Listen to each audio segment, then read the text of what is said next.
Bismillahirrahmanirrahim. Assalamualaikum warahmatullahi wabarakatuh. Innal hamdalillah nahmaduhu wa nasta'inuhu wa nastaghfiruh wa na'udzu billahi min syururi anfusina wa min sayyiati a'malina.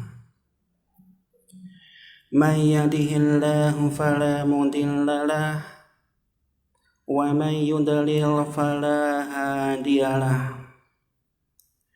Asyhadu an la ilaha illallah wahdahu la syarika lah wa asyhadu anna Muhammadan abduhu wa rasuluh amma ba'd.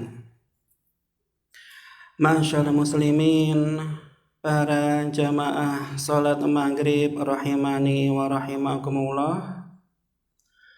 Alhamdulillah, pada kesempatan yang berbahagia ini Allah Subhanahu wa ta'ala masih memberikan kita kesempatan, yaitu kesempatan untuk beribadah kepadanya melalui mengikuti kajian kita pada hari ini.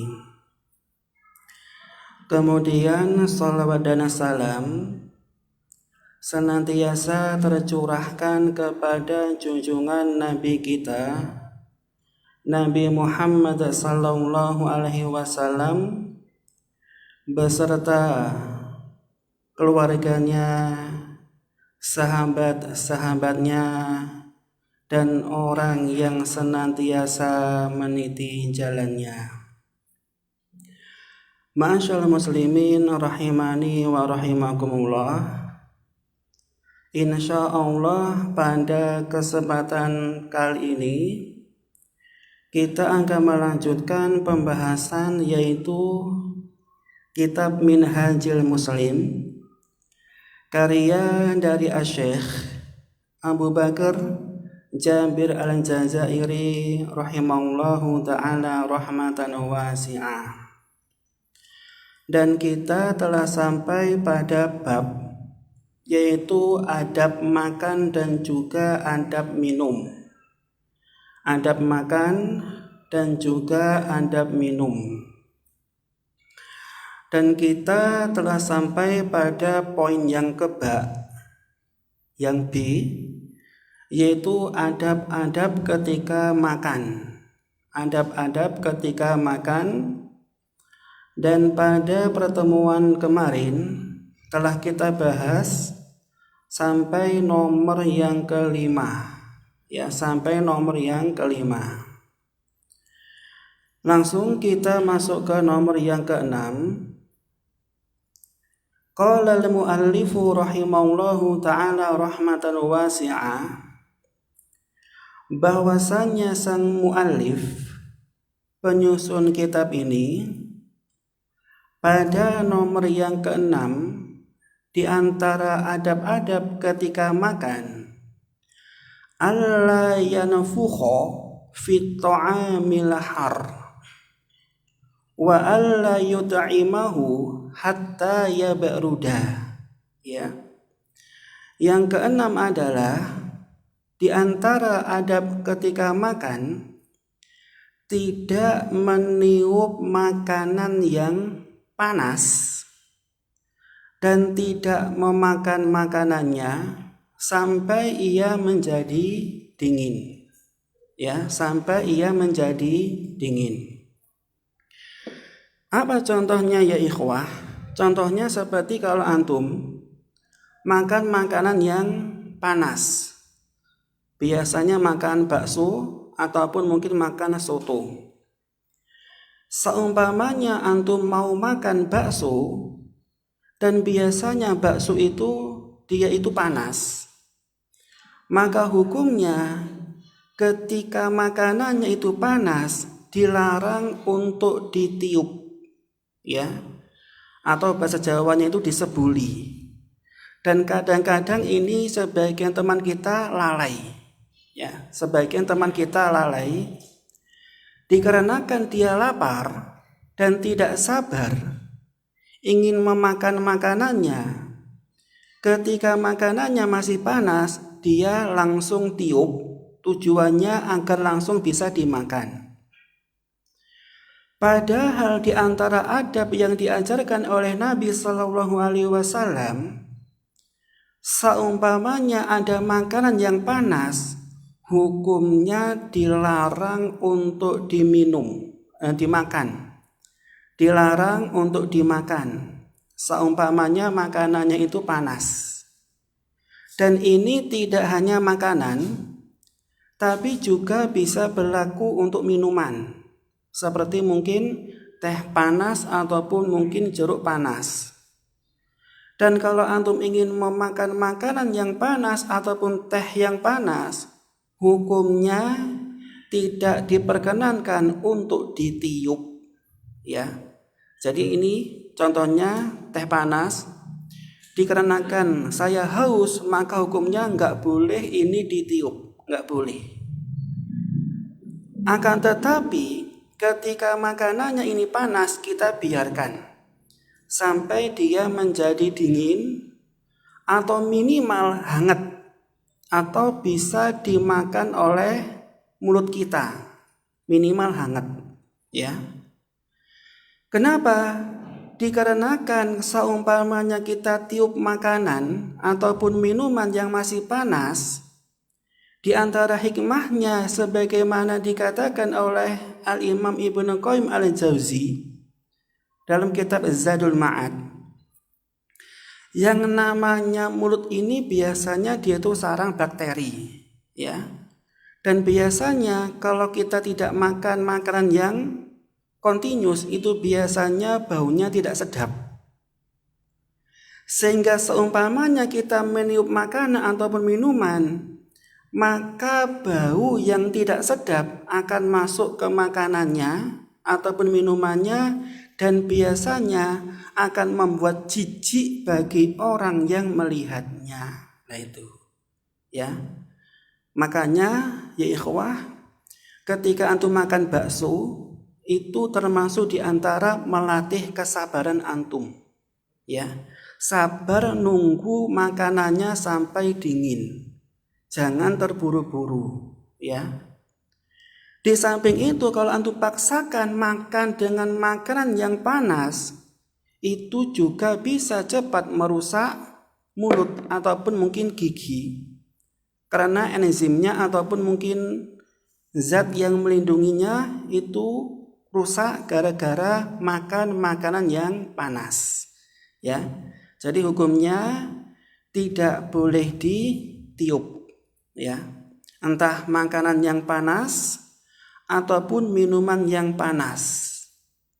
Dan kita memakannya ketika dia sudah dingin atau minimal hangat, ya. Mulut mampu untuk mengunyah. Ya, ini makanan yang panas. Wa alla yanfukha fil ma'i hala syurbi, ya. Dan juga tidak diperbolehkan, ya, meniup minuman yang juga panas, ya.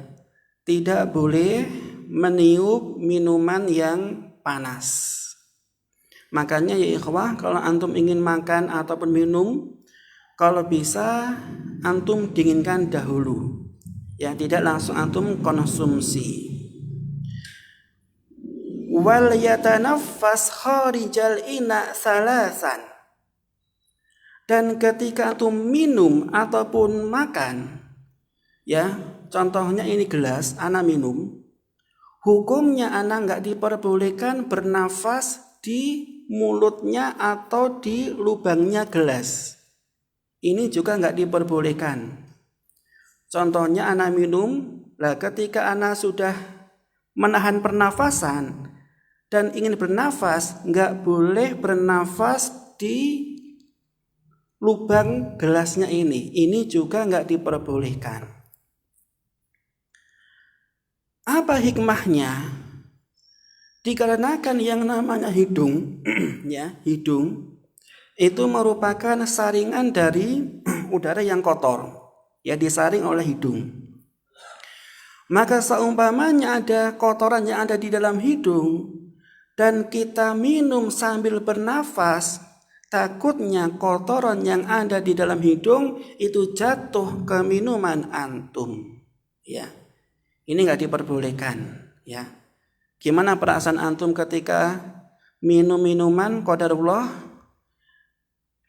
kotorannya, kalau bahasa Jawanya upilnya, ya, itu jatuh di minuman antum. Jijik apa enggak? Jijik kan, ya.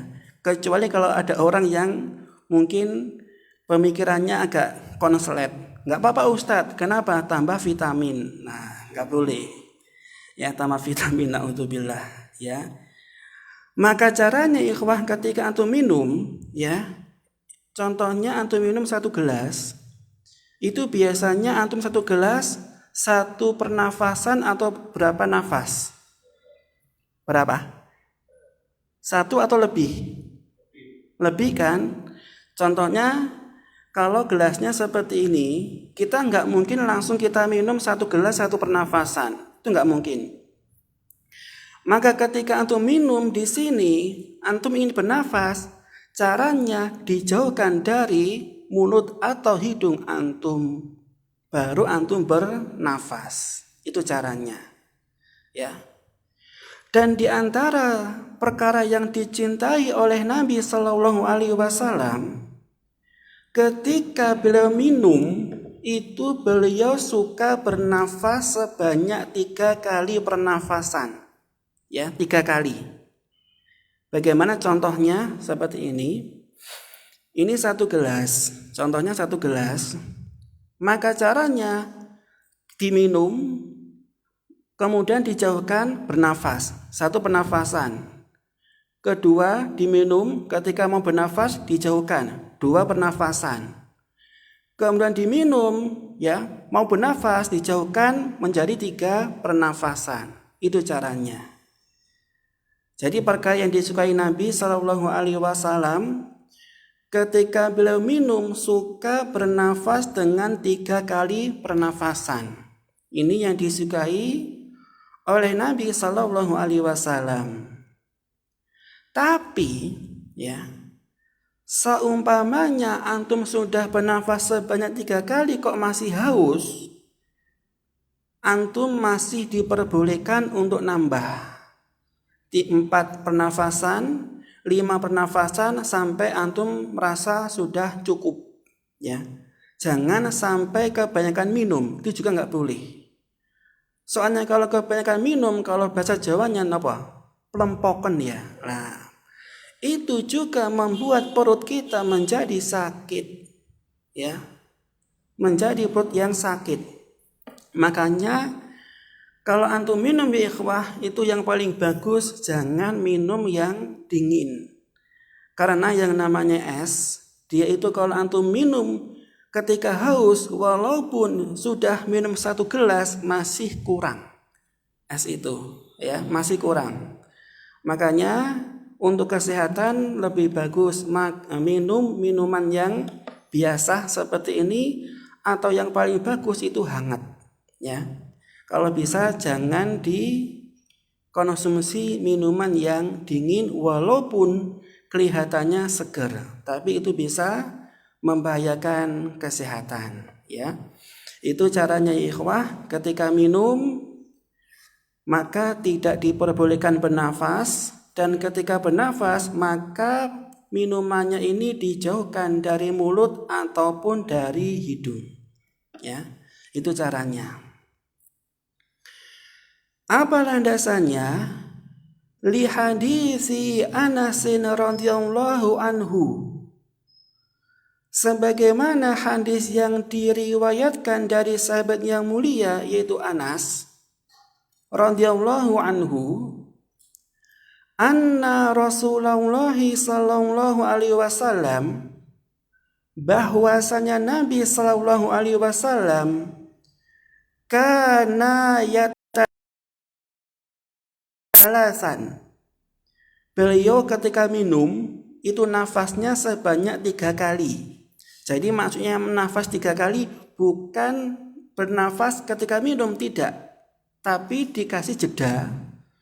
1 kali nafasan minum, 2 kali nafas minum, kemudian 3 kali nafas. Ya, maksudnya itu ketika nafas air minumnya dijauhkan dari anna Nabiya sallallahu alaihi wasallam, bahwasanya Nabi sallallahu alaihi wasallam naha 'anin nafhi fisyarabi, melarang dari meniup minuman, ya, dilarang.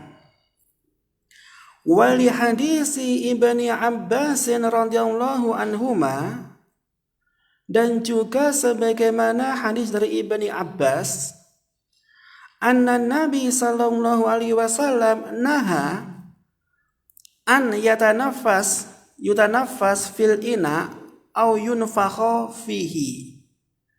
Nabi melarang untuk bernafas di ina. Ina ini bisa maknanya gelas, dan juga bejana seperti ini. Ya, bisa namanya ina. Ini juga ketika antum minum juga jangan bernafas. Au yunfakha fihi, dan juga dilarang untuk apa ya ikhwah? Meniupnya. Ya, meniup. Jadi ini ada larangan dari Nabi sallallahu alaihi wasallam. Makanya kalau ada larangan ya ikhwah, hukumnya itu menjadi sunnah atau wajib? Kalau ada larangan dari Nabi, hukumnya sunnah atau wajib? Larangan. Haram ya ikhwah. Waduh, ngantuk antum. Kok wajib? Kalau wajib itu kalau ada perintah. Ya, perintah. Ya. Jadi kalau Nabi memerintahkan, hukumnya wajib dilakukan. Kalau Nabi melarang, haram untuk dilakukan, itu ya. Nah, ya sahih, wajib ditinggalkan, sahih. Alasannya masuk akal. Nah, itu ya. Jadi jangan ya meminum atau memakan makanan yang panas, dan ketika meminum nggak boleh bernafas di depan cangkirnya ataupun gelasnya. Ini adab yang keenam ketika seseorang makan ataupun minum. Kemudian yang ketujuh, an yatajannab asy-syab' al-mufrid. Ketika minum ataupun makan ya ikhwah, itu harusnya dijauhi yang namanya kenyang secara berlebihan. Ya, kenyang secara berlebihan. Maka beda enggak ya kawan? Kenyang sama kekenyangan. Beda enggak? Kenyang sama kekenyangan. Beda apa enggak? Bedanya apa? Kalau kekenyangan lebih dari kenyang, ya, sahih. Kalau kekenyangan lebih dari kenyang. Dan hukumnya di sini ikhwan, itu harus dijauhi yang namanya kekenyangan, alias kekenyangan yang berlebihan. Kenapa? Dikarenakan yang namanya kekenyangan, sebagaimana yang dikatakan oleh Syekh Muhammad Al-Mubarakfuri, itu bisa membahayakan badan dan juga bisa membahayakan agama. Ya, kekenyangan yang berlebihan itu bisa membahayakan badan dan juga bisa membahayakan agama. Kok bisa nih? Dikarenakan contohnya ya, kalau ada orang kekenyangan bisa membahayakan badan, dikarenakan kalau antum makan dengan makanan yang sangat banyak dan melebihi dari porsi yang antum butuhkan, itu boleh jadi badan bukannya tambah giat, tambah rajin, tapi tambah menjadi apa? Lemas, malas, ngantuk. Ya, ngantuk. Ini bisa membahayakan badan. Dan boleh jadi kalau antum lakukan setiap hari, boleh jadi menjadi obesitas. Ya, nggak sehat. Loh, kenapa kok nggak boleh tapi saya gemuk? Nah, biasanya seperti itu. Ini bukan karena banyak makan, karena memang memang dari kecil, dari kecil. Kalau bahasa Jawanya itu pawaan lemu, nah itu, pawaan lemu. Jadi orang lemu itu nggak harus banyak makan, nggak harus, itu ya. Akan tetapi ya ikhwah, sebagaimana yang dicontohkan oleh Nabi Shallallahu Alaihi Wasallam itu makannya, sebagaimana yang dulu kita pernah ajarkan kaidahnya di antara pepatahnya orang Arab, nahnu qaumun la na'kulu hatta naju. Kami suatu kaum tidak makan melainkan kalau sudah lapar. Ya. Makan kalau sudah lapar. Wa idza akalna, dan kalau kami makan la nashba, tidak sampai kenyang. Ya. Jadi tidak makan kecuali kalau lapar, dan ketika makan tidak sampai kenyang. Dan insya Allah kalau kita praktekkan kaidah ini, hidup kita itu akan menjadi sehat. Alhamdulillah, insya Allah. Ini kisah nyata ya, mertua saya itu umurnya sudah mencapai sekitar 78 kalau nggak salah itu. Hampir 80. Tapi beliau ini menggunakan kaidah ini. Beliau sering puasa dan ketika makan tidak banyak, hanya sedikit. Tapi alhamdulillah walaupun umurnya hampir 80 tahun masih kuat macul. Apa macul itu? Nyangkul, masih kuat. Dan ketika gentengnya itu ada yang rusak masih bisa naik manjat rumah, ya Allah. Ini beliau terapkan kaidah ini. Beliau sering puasa dan kalau makan tidak sampai kenyang. Dan alhamdulillah walaupun sudah sepuh, dari segi tenaga dan juga dari segi mungkin keaktifan, beliau masih Masya Allah kuat dan juga masih aktif. Ya, ini kaidahnya. Jadi ketika makan tidak sampai kenyang yang berlebihan. Ya. Apa landasannya? Liqauli Rasul sallallahu alaihi wasallam, sebagaimana sabda Rasul sallallahu alaihi wasallam, ma mala'a adamiyun wi'an syarwan min batnihi. Tidaklah seorang Bani Adam mengisi bejana yang lebih buruk dari perutnya. Bihasbi ibni Adam luqaimatun yukimna solbahu. Maka dia mengisi perutnya dengan beberapa suapan sekedar untuk menegakkan punggungnya. Fa illam yaf'al fa thuluthun li ta'amihi wa thuluthun li syarabihi wa thuluthun li nafasihi. Dikarenakan kenapa kok kita nggak boleh minumnya, otomatis pernafasannya menjadi sempit. Atau banyak minumnya, boleh jadi tempat makannya juga menjadi sempit. Makanya harus adil, sepertiga dibagi rata.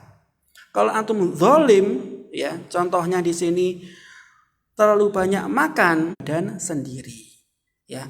Makanya ikhwah, dalam Al-Qur'an dikatakan oleh Allah Subhanahu wa taala dalam ayat yang mulia, Allah berfirman, kulu washrabu wala tusrifu.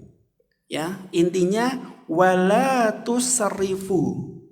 Makanlah, minumlah, wala tusrifu, dan jangan berlebihan. Ya. Jadi makan itu boleh, minum itu boleh, yang enggak boleh itu adalah berlebihan. Ya, berlebihan. Dikarenakan kalau berlebihan makan atau minumnya itu bisa membuat orang badannya menjadi tidak seimbang dan bisa juga menjadi sumber penyakit. Contohnya ya, saya punya saudara, dia orangnya kurus. Tetangga saya juga. Dia itu masih muda, masih 30 tahun. Dan ketika habis pulang dari kerja, mesti dia itu minum minuman yang banyak gulanya. Ya, banyak gulanya. Minuman yang dijual bebas, instan. Ya, yang sasetan, mesti dia minum setiap pulang kerja. Qadarullah, dia itu walaupun umurnya sudah 30 tahun, masih 30 tahun ya, masih 30 tahun, masih muda.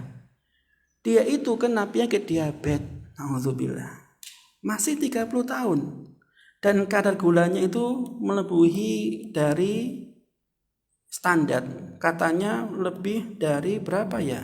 400 atau 500. Dan qadarullah sekarang sudah tiada, alias wafat. Itu gara-gara keseimbangan makanannya tidak dijaga. Maka bisa membahayakan kesehatan, ya. Itu caranya ya ikhwah. Jadi makan sama minum itu tidak boleh berlebihan dikarenakan bisa membahayakan badan.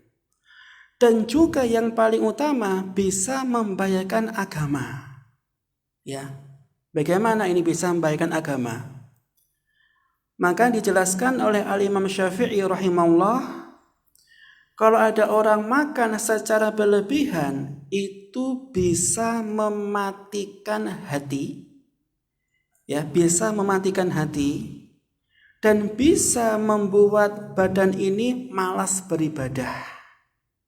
Ya, mematikan hati, membuat badan malas beribadah.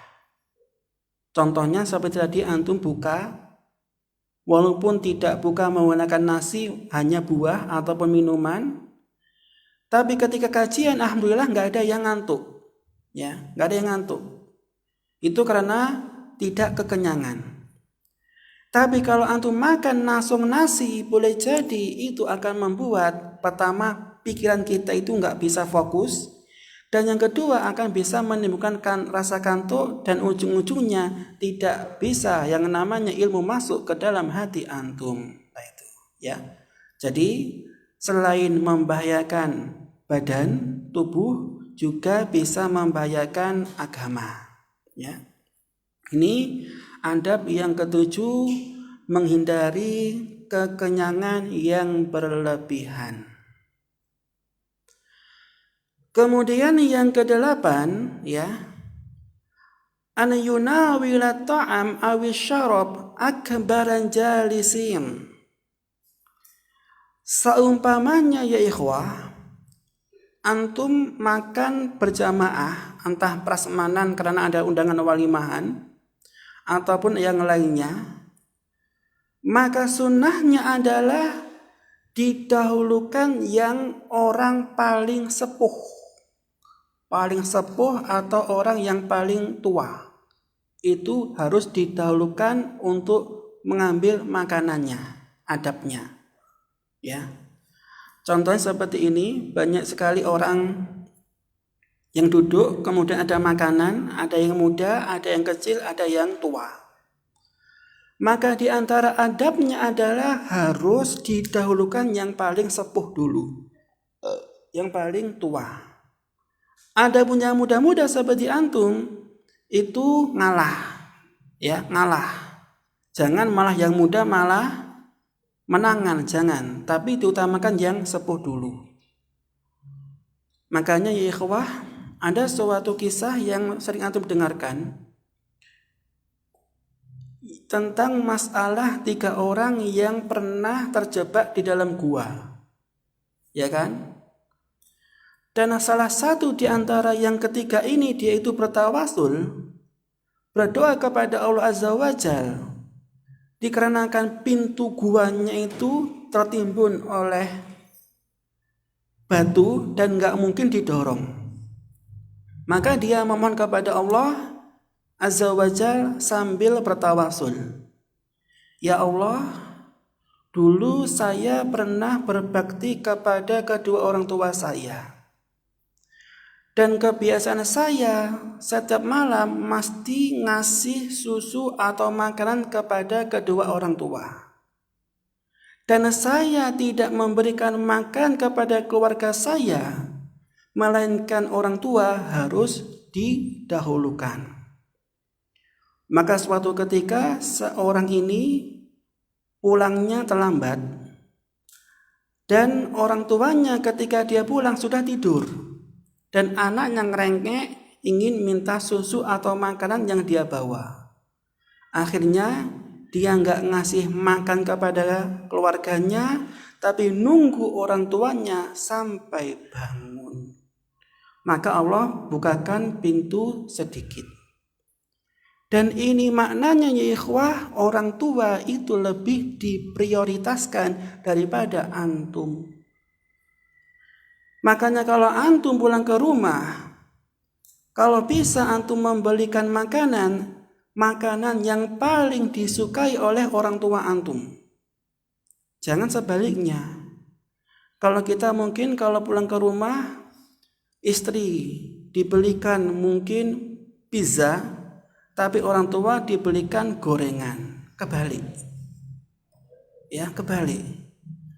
Akan tetapi yang paling utama adalah orang tua yang dibelikan yang makanan yang beliau sukai, baru istri juga dibelikan makanan yang paling disukai, bukan memberikan sisa dari makanan yang dimakan oleh istri antum. Na'udzubillah. Itu namanya su'ul adab. Anak nggak duwe sopan santun kepada orang tua, nggak boleh. Jadi sunnahnya didahulukan dulu orang tua, baru keluarga antum. Ya, orang tua itu prioritas utama ketika antum berbakti kepada keduanya. Tsumma yudiruhul aiman fal aiman.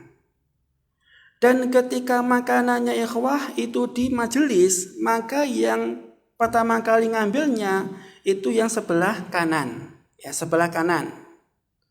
Wa an yakunu huwa akhiral kaum syurban. Dan orang yang memutarkan makanannya atau yang membawakan makanan, dia jatahnya di akhir, ya. Apa landasannya? Liqaulir Rasul alaihi salatu wassalam. Sebagaimana yang disabdakan oleh Nabi sallallahu alaihi wasallam, kabbir, ya.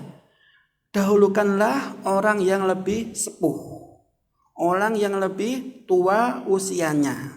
Ini diprioritaskan ketika pembagian makanan. Ai ibda bil akbar minal jalisin. Mulailah dari orang yang paling tua usianya dari mereka, ya. Jadi yang paling utama didahulukan orang yang lebih sepuh atau yang lebih tua. Ya, ini maknanya. Langsung kita nomor yang ke-9. An alla yabda bitanawli ta'am awi syarab wa fil majlis man huwa aula minhum bitaqdim likibari sin, ya. Jadi ketika membagi makanan di majelis itu yang paling utama yang paling tua, ya. Dikarenakan ya ikhwah, kalau antum memberikan yang paling tua, itu sama saja antum menghormati orang yang sepuh. Dikarenakan di ancaman dari hadis Nabi sallallahu alaihi wasallam, laisa minna, bukan termasuk golonganku, ya. Orang yang tidak menyayangi anak kecil dan orang yang tidak menghormati orang yang lebih tua. Laisa minna, bukan termasuk golonganku. Ya, ini ancaman dari Nabi alaihi salatu wasallam.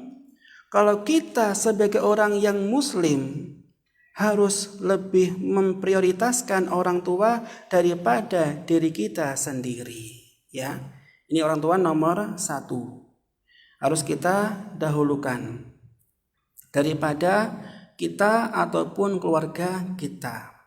Makanya ya ikhwah, kalau antum dulu masih kecil, pasti teringat ketika orang tua pulang kerja, bawa makanan. Yang pertama yang dicari adalah anaknya. Mana anakku? Ini makanan, suruh makan. Kalau anaknya tidak ada di rumahnya, mesti ditunggu, makanannya nggak akan diapa-apakan oleh orang tua. Inilah diantara bentuk sayangnya orang tua. Sampai-sampai orang tua rela dia lapar hanya untuk memenuhi kebutuhan sang anak. Rela lapar. Makanya kalau antum sekarang sudah dewasa, sudah mandiri, sudah berkeluarga, jangan antum tinggalkan yang namanya berbakti kepada kedua orang tua. Mumpung kalau antum masih bisa berbakti, orang tuanya antum masih hidup, berbakti. Jangan pala antum sia-siakan. Karena doa orang tua, doanya itu sangat mustajabah. Mandi. Dan saya punya suatu kisah. Dan kisah ini saksi saya sebagai saksinya. Pak Lik saya, Pak Lik, tapi bukan Pak Lik asli. Pak Lik dari bibi adiknya bapak. Ini kisah nyata dan sekarang masih terjadi. Saya mendapati mbah saya itu ketika sudah sepuh hidup sama Pak Lik. Qadarullah ketika hidup sama Pak Lik ini kurang suka sama mbah. Dan Pak Lik ini bukan anak asli, menantunya. Sampai-sampai mbah itu mengatakan kalau dia itu ditudung. Ditudung itu pernah diusir oleh Pak Lik ini, ditudung. Akhirnya mbah ikut orang tua saya. Kemudian qadarullah wafat. Sesudah wafat, qadarullah Pak Lik saya yang dulu pernah menyanyiakan mertuanya, orang tuanya, Allah diuji dengan penyakit lumpuh. Kalau bahasa kita itu apa? Stroke. Sampai sekarang masih. Dan itu sudah berlangsung sekitar belasan tahun. Gara-gara apa ya ikhwah? Gara-gara tidak mau berbakti kepada orang tua. Ketika orang tua sudah sepuh, membutuhkan perhatian, malah disia-siakan. Ujung-ujungnya, naudzubillah, Allah memberikan semacam peringatan, yaitu dikasih penyakit stroke. Ya, makanya kalau antum masih punya orang tua ya ikhwah, cobalah berbakti kepada keduanya dan jangan sekali-kali disia-siakan. Karena orang tua itu adalah diantara salah satu pintu surga. Ya, kalau kita berbakti insya Allah akan mendapatkan limpahan pahala. Tapi kalau disia-siakan niscaya akan mendapatkan naudzubillah musibah ataupun ujian. Ya. Ini ya ikhwah sedikit kajian kita pada hari ini. Mudah-mudahan apa yang kita kaji hari ini memberikan keberkahan kepada kita semuanya. Amin amin ya rabbal alamin. Dan kita tutup dengan doa kafaratul majelis.